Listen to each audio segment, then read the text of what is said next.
My name is Allison Bradley, and veterinary medicine is not just my profession. This is my nature, my essence, my quiet love from my earliest childhood. I've never dreamed of anything else. Back in school, I rescued stray kittens, bandaged pigeons' paws, and was on duty at shelters instead of going to a party with my friends.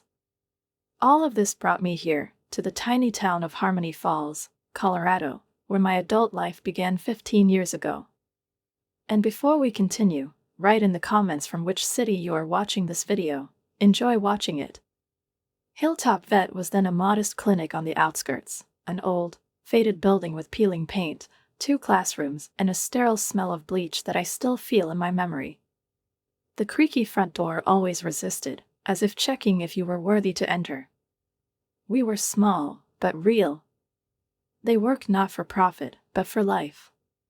Our patients included dogs and cats, parrots and guinea pigs, and once a baby squirrel with a tail injury was brought to us. No one was left without help. Over the years, the clinic has grown, not quickly, but surely. We built an additional office, expanded the waiting area, and bought modern equipment. I became a senior veterinarian, took responsibility for new employees, helped train young technicians, and implemented care improvement programs myself.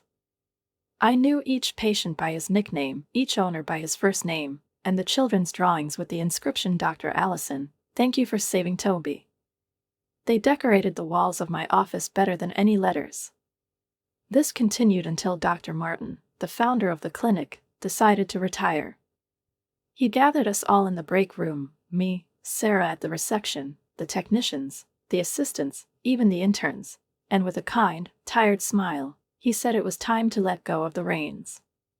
We froze. I felt something tighten inside me, like before a storm. He was our anchor, our stability. But he hastened to reassure us, assuring us that our new owner, a large network called WellCare Vet Solutions, would preserve the values of Hilltop Vet. They don't need changes, they appreciate our culture. It's just a structural support, he said. At the first meeting with the new representative, everything looked quite harmless. Charles Keller is a tall, confident, impeccably dressed man with a voice trained to calm. He spoke smoothly, precisely, with practiced warmth in his eyes. He talked about resources, investments, and growth opportunities. Everything that previously seemed unattainable will be available to you, he promised, smiling. No one asked too sharp questions. Everyone hoped that the changes would pass us by. But the morning I was called to his office was the moment when my illusions finally collapsed.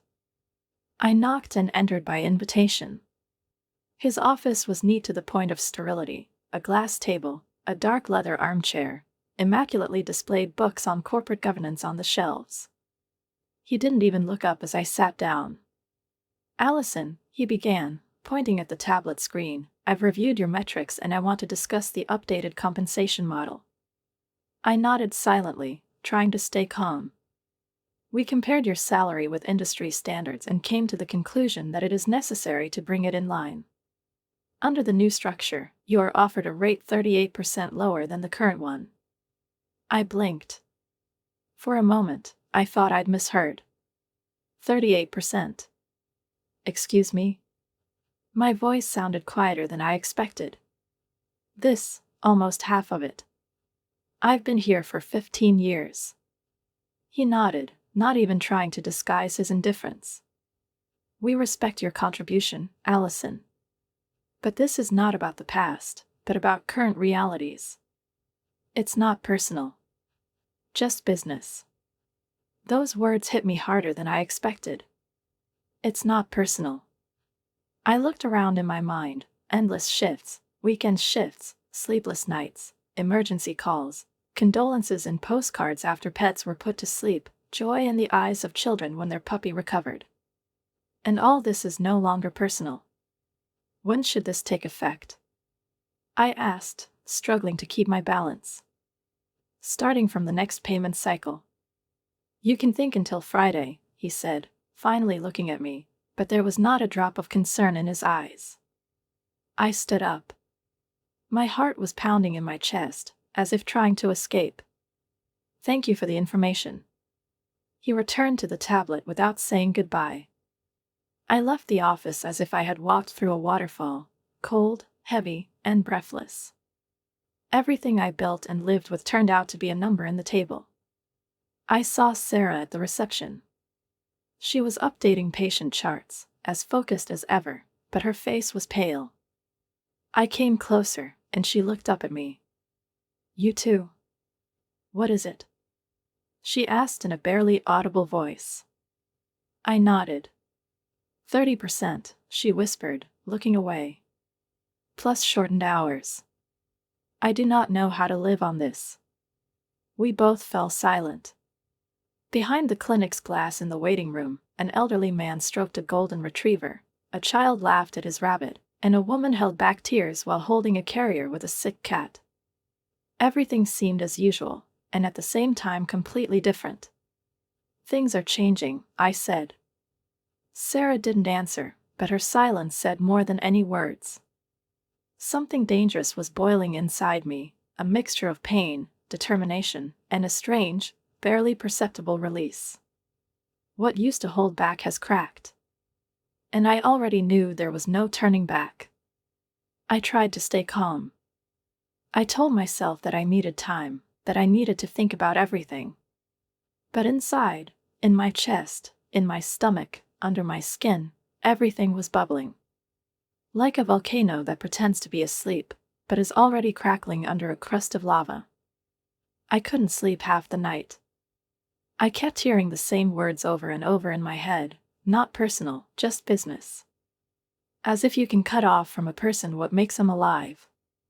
As if you can take affection out of your heart and not leave a void behind it. I was sitting in my kitchen, wearing an old t-shirt with the Hilltop Vet logo, looking out the window at the snow-capped peaks barely visible in the dim light of the lanterns, and I felt like the familiar world was bursting at the seams.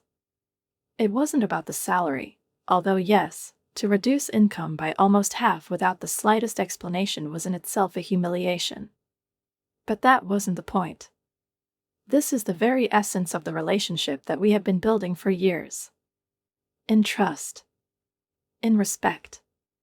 In the love of the cause, which now simply had no place. Everything became schematic, adjusted to a standard where there was no place for emotions or the voice of conscience. The next day, I caught Jason in the staff kitchen. He was pouring himself a cup of coffee, looking sleepy and a little distracted as always. Do you have a minute? I asked, leaning against the wall. He nodded, took a sip from his huge dinosaur mug, and motioned for her to continue. You used to work at vet chain in Denver, right? 3 years, he replied, leaning on the edge of the sink. I couldn't stand it anymore. What went wrong with them?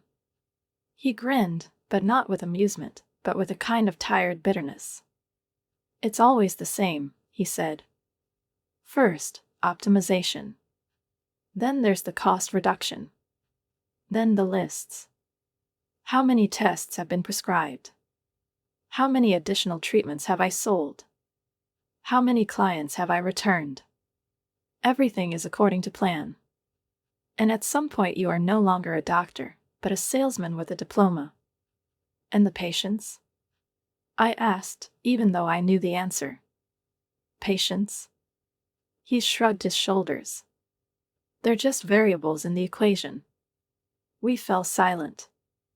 He finished his coffee and left, and I stayed, listening to the hum and the ventilation, to the distant sounds of voices from the hallway. Everything inside me started to crystallize. I already felt that the decision was maturing, not as an impulse, but as an inevitability. In the evening, I decided to call Dr. Martin.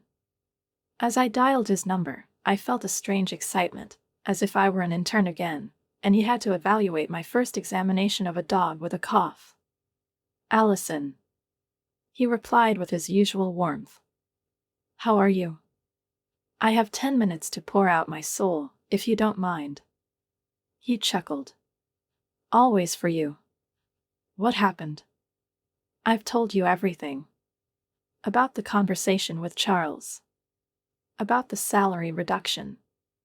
About Sarah and other employees. I kept calm, but my voice faltered a couple of times. There was silence on the other end of the line. Then Dr. Martin sighed. I didn't know. Honestly. When we signed the documents, they assured me that they would preserve the atmosphere. They said they appreciated our work and our approach. I feel cheated, Allison. I know. No one blames you. It was your choice, and you made it with the best intentions. He paused again. Somewhere in the background, I could hear the wooden floor creaking, the fireplace clicking. I imagined him in an armchair with a blanket over his shoulders, with a cup of tea, looking at the water outside the window. He deserves a rest. He saved thousands of lives and built a clinic from scratch that has become the heart of our city. What are you going to do? What is it? He finally asked. I hesitated. The words were already on the tip of my tongue. This thought has been in my mind since the minute I left Charles's office, but until now I didn't dare to say it out loud. It was as if saying it gave her weight, turned an idea into an act. I'm thinking of opening my own clinic, I finally said, without taking my eyes off the old photo on the wall, me, a young technician, Dr. Martin, and a Labrador named Joey. There was a pause. Then his voice sounded firm and clear. You have to do this. It's going to be difficult, but you can do it. You know how. You have experience. You have trust. And do you know what's important? You have a heart. And that's what they don't have and never will have. After we hung up, I sat in my chair for a long time. I didn't need any more confirmation. I knew it. I returned to the clinic after dark. It was quiet inside, the daytime hubbub had died down, and only the lamps in the offices cast soft shadows on the floor. I walked past the reception desk, looked at Sarah's neat handwriting in the call log, and touched the rough surface of the wall, which frightened people who came with their pets had leaned against so many times. In my office, I turned on the desk lamp and sat down at my desk. In front of me were children's drawings, faded from time to time, me, with an absurdly large head, standing next to a red cat, and the caption, "Thank you, Dr. Allison, for healing Tiger." Next to it is a postcard from an elderly couple with a Labrador. You are more than a doctor to us. You are our mainstay. I ran my hand over these tokens of gratitude and love, and tears welled up in my eyes. They weren't from pain, and from the realization that everything I have done here has not disappeared. It's alive. It's in me. It was more than a job change. It was about preserving what was truly important. Something that cannot be calculated in Excel. It was a decision. My way. My clinic. My choice. Friday morning began unusually calmly, as if the silence itself knew that something important was coming. I arrived at the clinic a little earlier than usual, parked the car at my usual spot by a maple tree that bloomed with white blossoms every spring, and sat for several minutes without turning off the engine.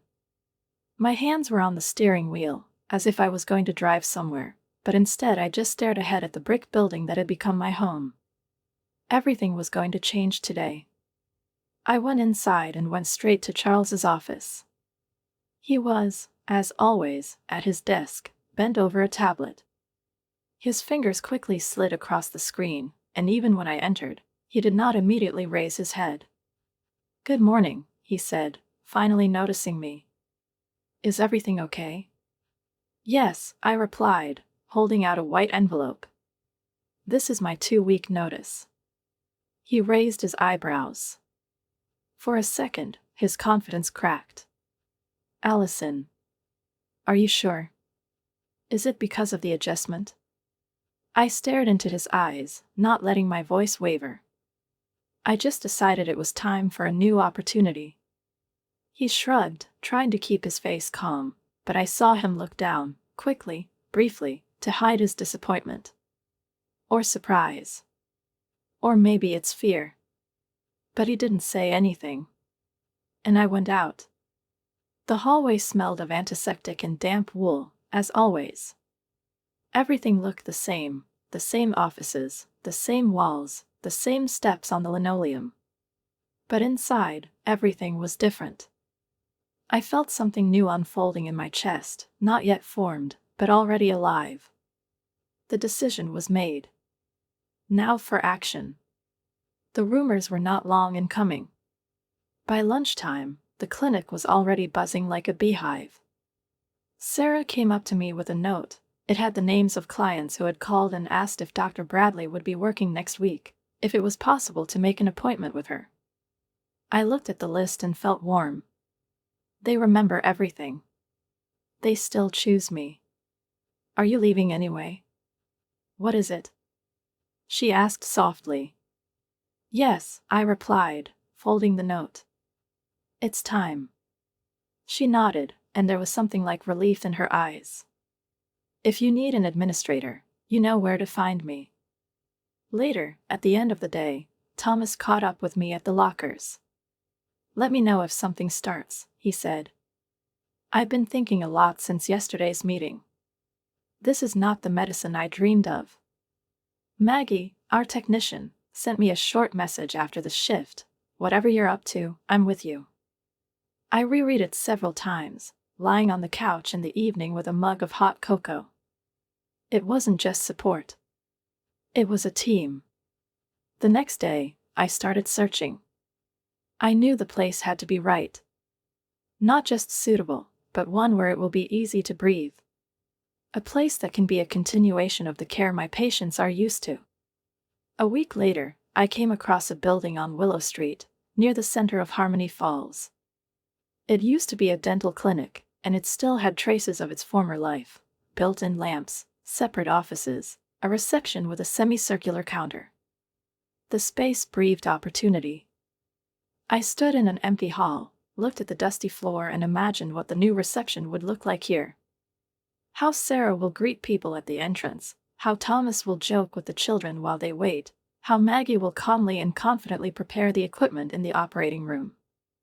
I saw the sign above the door, which I hadn't even thought of yet, and I heard the front door ring and the soft footsteps of claws on the floor. This place was waiting for us. A few days later, I signed the lease. My heart was pounding as I signed it. Not out of fear. From anticipation. I headed to my bank, the one where I'd been keeping an account since arriving in Harmony Falls.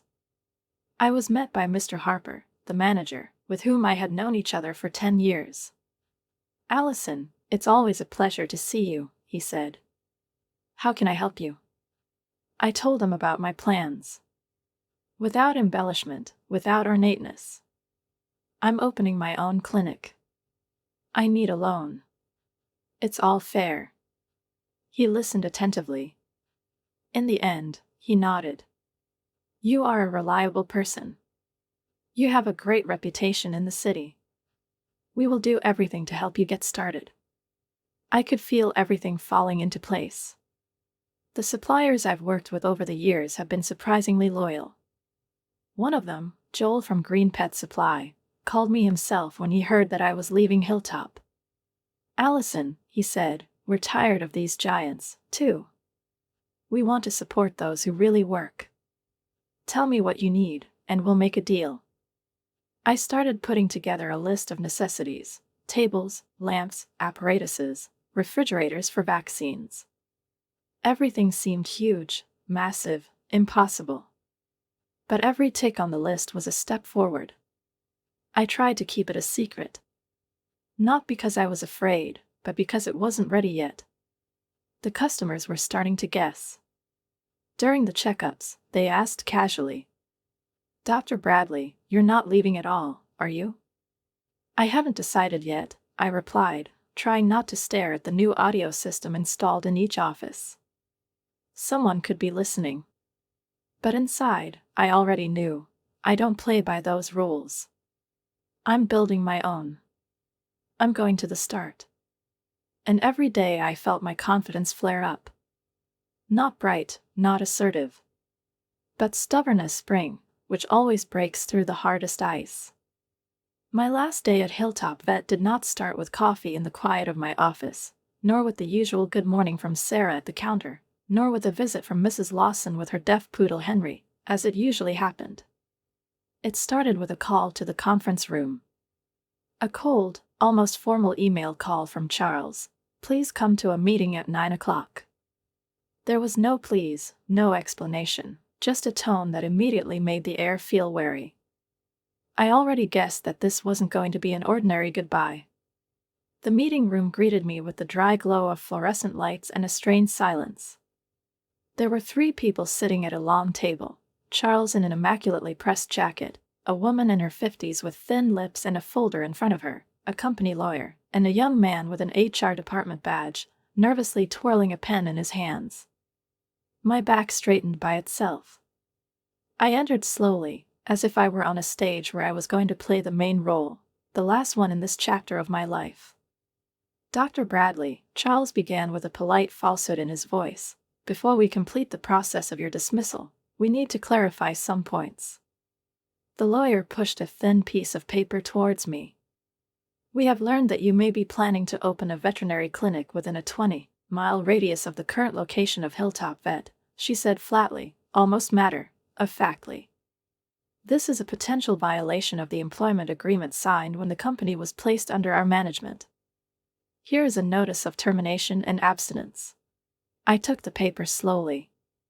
The paper was smooth, and the text was printed with precision and confidence, as if the truth had already been written by them. I looked at them, then slowly opened my bag and pulled out a neat folder. I took out the printed copies of all the documents that I signed during the transition.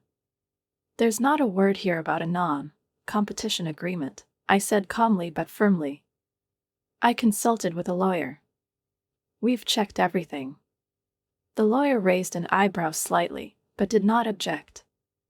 Moreover, I continued, Colorado law severely restricts the possibility of imposing such restrictions on medical professionals, including veterinarians. Especially if this restricts patients' access to continuing their treatment. The HR manager swallowed weakly. Charles leaned back in his chair, crossing his arms. He looked at me with something between annoyance and interest, as if he was studying a chess piece that suddenly began to move on its own. We don't want an escalation, he said. This is a matter of protecting the interests of the company. And my rights, too, I replied. I have not violated any of the clauses of my contract. I have no obligations that prohibit me from working in my city. There was silence for a few seconds. All I could hear was the ticking of the clock on the wall. They walked calmly, as if to remind us that time is moving forward, inexorably, without permission. Okay, the lawyer finally said. In this case, we can offer a compromise. You agree not to actively attempt to entice Hilltop Vet clients within 30 days of leaving, and the company, in turn, waives any claims regarding the location of your future practice. I only thought for a second. Accepted. We have signed an agreement. The lawyer stapled his copies with a businesslike click. Everything inside me was trembling, not from fear, but from a sense of completion. I didn't lose. I defended myself, my name, and my right to continue living. To freedom. When I returned to the office, I began to collect my personal belongings. Slowly, thoughtfully, as if she were tearing off the pages of a book. I took down a postcard from the Rivers family on the wall. Thank you for saving Charlie. I put a photo in the box where I'm holding a baby sphinx that has just recovered from severe treatment. I put a mug with the inscription Vet Woman in my bag. Everything echoed painfully in my chest. But I knew they were coming with me. Everything that matters will be part of the new chapter. I walked down the hallway, catching the eyes of my colleagues. Someone nodded with understanding, someone hid their eyes. I didn't blame them. Everyone had their own fear. Your own circumstances. On my way out, I paused at the counter where Sarah was handing files to a new assistant. She looked at me and paused for a second. Well, she said softly. That's it, then. I smiled. Everything is just beginning. When I went outside, the sky was bright, as if after a rain. The wind blew dry leaves across the asphalt, and spring was in the air, even though the calendar stubbornly stuck to February. I got in the car and put the box of things in the front seat. The mobile phone vibrated. It was a message from Sarah. Charles just said on the phone, "She's just one doctor." How hard can it hit it all? I read it twice, then grinned, restrainedly, almost with affection. I just typed in 3 words in response. "We'll find out soon enough." I turned on the ignition, pulled out of the parking lot, and didn't look back. The Hilltop Vet sign was disappearing in the rearview mirror. Ahead stretched something else, vast, risky, full of uncertainty. But for the first time in a long time, I wasn't afraid. I knew where I was going. And she knew who I was. 17 days. 17 short, swift, like a squall, and at the same time infinitely long days filled with work from dawn to midnight. We struggled with paperwork, boxes, logistics, price lists, and a million little things, each of which could destroy the harmony of our venture if we gave up. But we didn't give it. We took what was ours, a piece of land, time, and hope, and filled it with life. Riverbend Animal Clinic opened quietly. No ribbons, no balloons, and no fireworks. We did not call the local press. We did not buy advertising banners. We just hung a blue and white plaque with a new logo on the glass door, a winding river line and silhouettes of animals, a dog, a cat, and a bird in a circle. Underneath are the words I chose myself: "With trust, healing begins." I remember how early in the morning on the opening day I stood on the sidewalk in front of the building and looked at it, holding a paper cup with cold coffee in my hand. The sun was just rising, turning the brickwork golden pink, and in the silence of that moment, for the first time, I allowed myself to smile for real. Everything worked out. Everything that seemed impossible now had walls, doors, equipment, appointment schedules, patient files, and, most importantly, a team. Sarah came first. She was carrying a bouquet of wildflowers in her hands, and on her face was such a calm joy that I hadn't seen her since the time when we were at Hilltop pulling an old Doberman named Marco out of critical condition. She put the flowers on the counter and sat down at the reception, opening our new logbook. She smiled. "I'm ready to welcome the guests." Thomas appeared next, already in a lab coat, with a coffee mug in one hand and a box of medicines in the other. "The examination room is ready, but if someone opens another box of gloves, I'll start to suspect that we've opened a pharmacy, not a clinic," he joked, and I laughed, with the relief that comes only after storms. Maggie was the last to arrive, but she walked in as confidently as if she'd worked here all her life. She took off her jacket, changed into her uniform and, without saying a word, began to wipe the surfaces in the surgical room.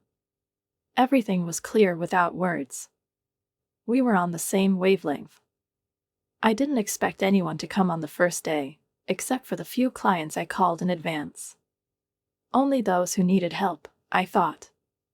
The rest will be later, when the rumors are confirmed, when we appear on the map. But at 8:45, 15 minutes before the opening, I went out to check if everything was all right on the porch, and froze. Cue. People were standing along the sidewalk. Someone was holding cat carriers, someone was holding dogs on leashes.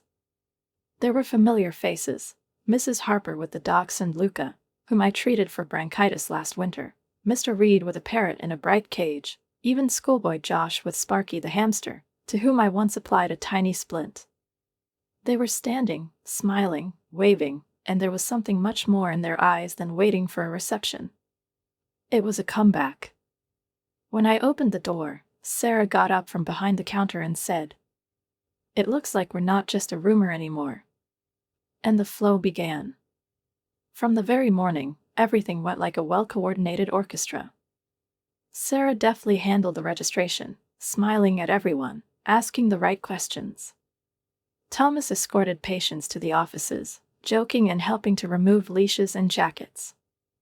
Maggie moved with precision and care, organizing procedures and making sure that each animal had everything they needed. We took in our first patient, an old shepherd named Dusty with aching joints. Then 3 kittens from the same litter. Then there was the parrot, who stopped singing. The day spun to the rhythm of the pulsations of the stethoscope, the rustle of papers, the clink of instruments, and a soft, soothing voice, which I spoke to unconsciously, as if humming an old, native melody. By noon, I could no longer feel my legs, but inside I was full of such energy, as if I had just woken up. Customers brought postcards, homemade cookies, coffee, and some brought pizza for lunch for the staff. Someone just hugged me. Someone quietly said, "We were waiting for you to come back. Now I know where to take Max. Everything was not the same without you." At the end of the day, when we finally closed the doors, the log read, 72 receptions. By evening, the number exceeded 100. We worked in 2 shifts, without breaks. And none of us complained. On the contrary, there was a feeling in our fatigue that I am unable to convey except by the word home. We did not open a business. We have opened a place where people can be trusted again. Where animals were not prescribed extra for the sake of indicators. Where I could look my clients in the eye again and be honest, be real. And everyone who came confirmed this with a look, a touch, and trembling gratitude. When I got into the car that evening, my hands were shaking with fatigue, but I couldn't stop smiling. The phone flashed, a message from the client. "Thank you. You can't even imagine how important it was to find you again." I turned off the headlights, leaned against the back of the seat, and looked at the lighted windows of our clinic. Riverbend glowed with a soft, warm light, like a lighthouse. A lighthouse that has been rekindled for those who have lost their way. I closed my eyes and whispered, "We're home." A month passed like one endless breath. We didn't have time to keep track of time. The clock lost its meaning, merging into one tape of calls, receptions, new faces, and old acquaintances. Riverbend Animal Clinic was alive from the first minute it opened, but now it was really breathing, confidently, with a rhythm that was set not by the calendar, but by people who believed in us. Into me. By the end of the 4th week, there were 821 patients in our database. I remember looking at that number on the screen for a long time, feeling something strong and wordless, like gratitude and awe, being born somewhere deep in my chest. That was almost 3/4 of my entire Hilltop customer base. 3/4 of the people who didn't just find me again, they chose to come. Through distance, through doubt, through fear of change. I knew that rumors spread quickly, but I didn't expect it to be so fast. No flyers, no advertising campaigns. Just a quiet chain of words from mouth to mouth, short messages in local groups, photos of animals with the caption, "Dr. Ellison accepts again." Someone posted a post on Facebook about how we helped his dog to cope with arthritis without the imposed procedures. Someone, a photo of a happy cat on the background of a new sign, with gratitude for the honest and warm attitude. And it all started to grow like a light on the horizon, until one day we realized, we had become more than just a clinic. I became a symbol, even if not by choice. They called me the one who didn't sell out. They wrote letters of thanks, brought souvenirs, Thanksgiving pies, and children's drawings. Someone once left a postcard at the reception without a name, on which it was written only, "Thank you for being human." I hugged her to my chest, standing in the kitchen, among jars of vitamins and boiling sterilizers, and I couldn't hold back the tears. There was something almost sacred about this wave of trust. We have restored to people not only faith in medicine, but also the feeling that care can be real. No scripts, no sales bonuses, no need to prove the obvious. And they felt it. At receptions, I was often told, "You have something different here. Take it easy." "That's because no one hurries the heart here," I replied one day without thinking. One evening, when I was sorting through the documents in my office, the door opened without knocking. Dr. Martin was standing in the doorway. His hair was grayer than the day he handed over the reins, but there was the same wise gentleness in his eyes. "May I?" "What is it?" he asked, even though he knew the answer would only be yes. "Of course, come in." I rose to meet him. He stepped inside, looked around the room, at the diplomas on the wall, at the photographs of patients, at the stacks of papers and the catalog of medicines. He turned to me and held out his hand. I shook it. His palm was warm and slightly trembling. "You did something I didn't have the guts to do," he said. "I'm proud of you." I lowered my eyes, because at that moment it became difficult for me to keep them dry. I didn't know if it would work, I confessed. I just knew I had to try. He nodded and didn't say anything for a long time. Then he smiled and said, "This place is alive, Allison. And you gave him a heart." When he left, I stood by the window for a long time, watching his silhouette walk away down the path into the sunset, and his words rang in my head, like a reminder that even the simplest actions can become a real feat if they are done with honor. And late in the evening, a letter arrived. The address is familiar. Charles Keller. "Dr. Bradley, I'd like to make an appointment to discuss the veterinary environment of Harmony Falls, Prospects. Is a meeting possible next week? Sincerely, Charles Keller." I did not reread it. I typed the answer right away, almost intuitively. Tuesday, 2 p.m. It's nothing personal. Just business. I clicked send, closed my laptop, and went out into the hall. At that moment, as if by order, a puppy ran by, a furry, clumsy one with a pink tongue and a look full of delight. Behind him is a laughing girl with 2 ponytails. Sarah was talking at the counter with an elderly woman hugging her cat, and at the end of the hallway Maggie and Thomas were laughing as they put the sterilizers in the closet. Everything was in motion. Everything was in its place. I took a deep breath. The air smelled of fresh paint, light disinfectant chemicals, and something elusive, maybe happiness that doesn't scream, but is simply present nearby. Everything was exactly as it should have been.